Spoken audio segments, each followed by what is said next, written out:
Thank you for checking out Unlucky, a memoir. My name is Kat. Everyone has a story. This one just happens to be mine.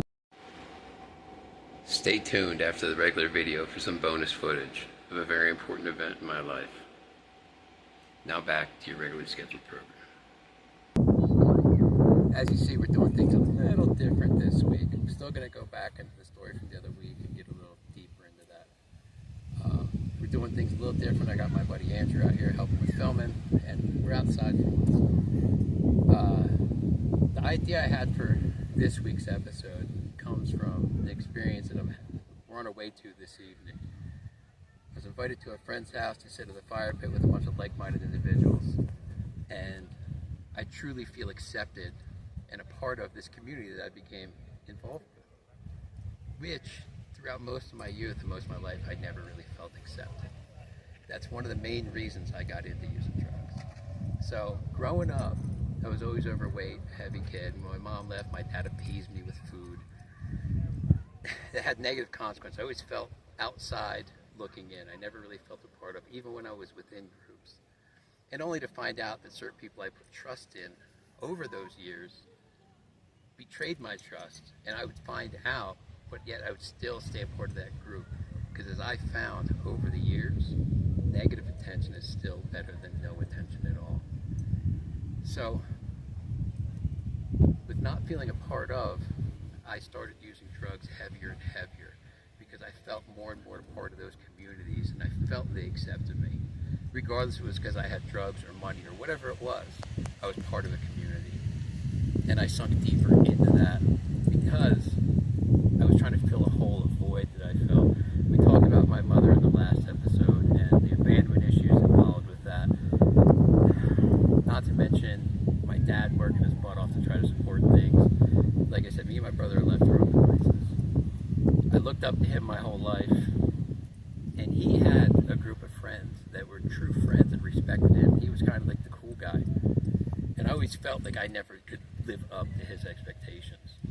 So when I diverged paths and started going and hanging out with the wrong crowd, that's when my life started taking a serious turn, because I would do things to be a part of. I would steal, I would get in trouble, get arrested. So I guess most of my addiction came out of just trying to belong, trying to fit in. And even then, I still never fit in, which just drove me deeper into my addiction, which ultimately led me down the path to heroin. And heroin let me feel a part of because I didn't have to feel anything, so it didn't matter anymore. I would just numb myself to the point where I didn't feel it. The void no longer mattered because I found something to do. I found a new best friend. I found a new lover in opiates. And that carried me through a ton of my adult life with bouts of sobriety on and off. I still remember the first time going to cop drugs and getting high. It was in Bethlehem, this spot called Mechanic Street. And I still remember the excitement leading up to this point. Something in me knew that heroin was going to be the answer for me. And I remember copping, going back to my buddy's house. And it's funny when you look, it's not funny, but ironic when you look back. When we started out, we'd get like one bag, cut it up into these little tiny bumps, and that would suffice all night. Needless to say, it didn't last, and the addiction just grew and grew from that.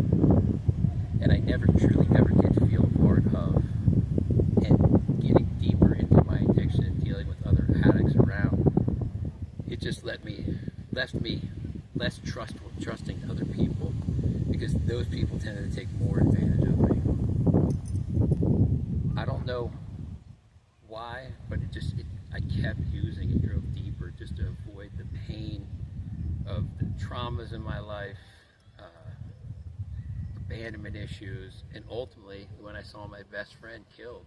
I didn't physically see him killed, but I saw him carry his body out of the house where the police killed him.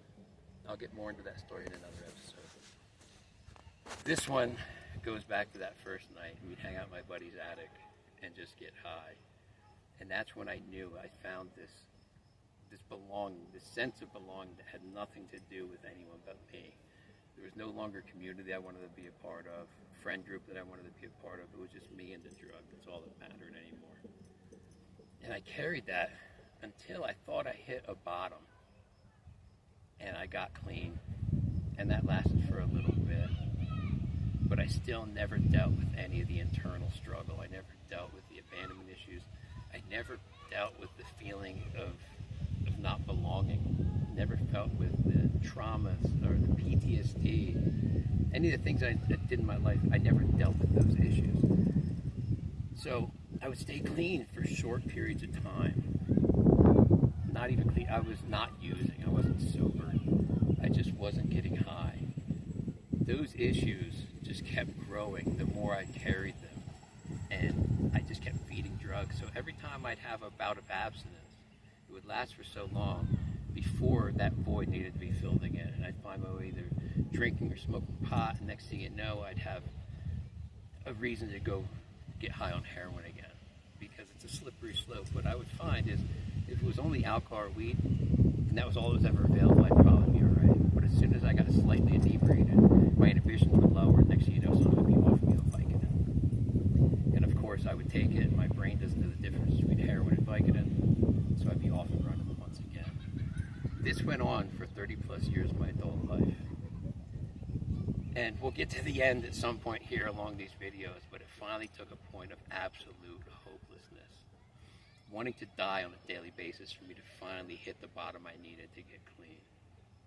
And once I finally hit that bottom and surrendered, miracles are happening in my life on a daily basis. Like tonight, going to a friend's house and be part of this community that's accepted me and only wants me to do better and support me in any way they can. Miracles do happen.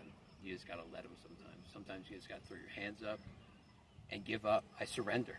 My ideas got me here. Maybe it's time to let somebody else drive the wheel. This is gonna be a little bit of a shorter episode this week. I just want to make sure I get something out this week so you all can continue on the journey with me. I just want to thank you all for continuing to watch my videos and follow along with this story. I really do appreciate you all, and I thank you for coming to check out Unlucky a Memoir. This means a lot to me. This is a passion project for me. So if it's helping anybody, that's great. If not, it's definitely helping me, and that's what matters. So please, like, share, subscribe, all the good stuff.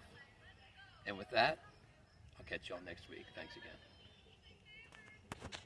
What is something that surprised you during your journey through the New Life program? I mean, other than my case manager growing up 15 minutes away from me in Pennsylvania, just that upon getting here and discovering the willingness that I had. Because I didn't come here with the perfect intentions. Originally, I was told it was going to take 12 months to find housing. And Chaplain Josh, over 48, I heard him in my head saying, hey, there's a program that's 9 to 12 months. So I'm like, I can just go there and kind of hide out for a while, right? And then I got here, and this shift happened. I heard Chaplain Mark at our first town hall say, some of the classes we offer you, you guys are really lucky. We spend whatever the number was on those classes. And in my brain, I go, I want that class. I didn't know what it was, but I said, I want that class. Just like you have a spare tire in your car for a reason, you hope you never need it, but it's there if you do. So I just looked at this toolbox. I'm here anyway. Be willing to do whatever. And since then, I had to learn to be willing to do whatever it takes, no matter what. All right. What are a couple of moments during your journey through the NLP program that stand out to you? The grace that I've been given in this program. My counselor, case manager, there was grace given along the way. That, there was times that I was like, well, I'm not working yet, this is going on, but I was given grace because of my actions and my intentions. And being helped with organizations like Back on My Feet, St. Francis, paying for my CAT training, the support I had from all the staff here and participants in helping me get to that point. What activities, classes, workshops, or staff were impactful for you? Of course, devotion. Just being able to sit there and hear the words start my day, Before that, with Back on My Feet, started my day, it felt like a win. I showed up here over 300 pounds, walking with a cane. I started walking with the back of my feet 3 days a week, mile and a half or whatever it was, and got up to about 4 miles. Took my time mile down from 19 plus minute mile to a 10:19.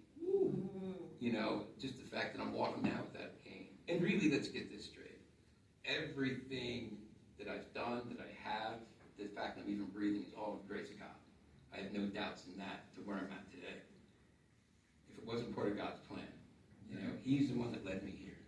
I had no, you know, I just followed the nudges I got from the Holy Spirit. That was it. That's great. What is a word of advice that you would give to anyone starting or maybe struggling in the program? I've repeated this to many participants over the time that I was here. It's a new life program. They don't guarantee you a new life, but they will put every opportunity in front of you. Pick them up and run with them, because that's the only way it works, is if you take action. You have to run with those things. A year and a half ago, like, my brain wouldn't even fathom where I'm at today. What I've accomplished in a short amount of time. I have a friend back home, she said, "Aren't you so proud of yourself?" I said, "Sure." But there's also a lot of days I look out that window and see the mountains, and I'm like, I can't believe I'm in Colorado. Everything happens so quick, my head is spinning. But don't waste the time. Like, I took guitar lessons, back on my feet, Bible studies, the AA meetings, just every opportunity that I was afforded, I took advantage of. Again, tools for the toolbox. I may never need them, but they're there if I do. And last but not least, what would you say to the donors who faithfully help support your stay in the NLP program? That redemption is possible. That recovery is possible. That you're not just throwing money down a well. You know, maybe not everybody succeeds, but there are success stories. And that's the important thing. We can't focus on what doesn't work. Let's focus on what does work and what is happening in people's lives.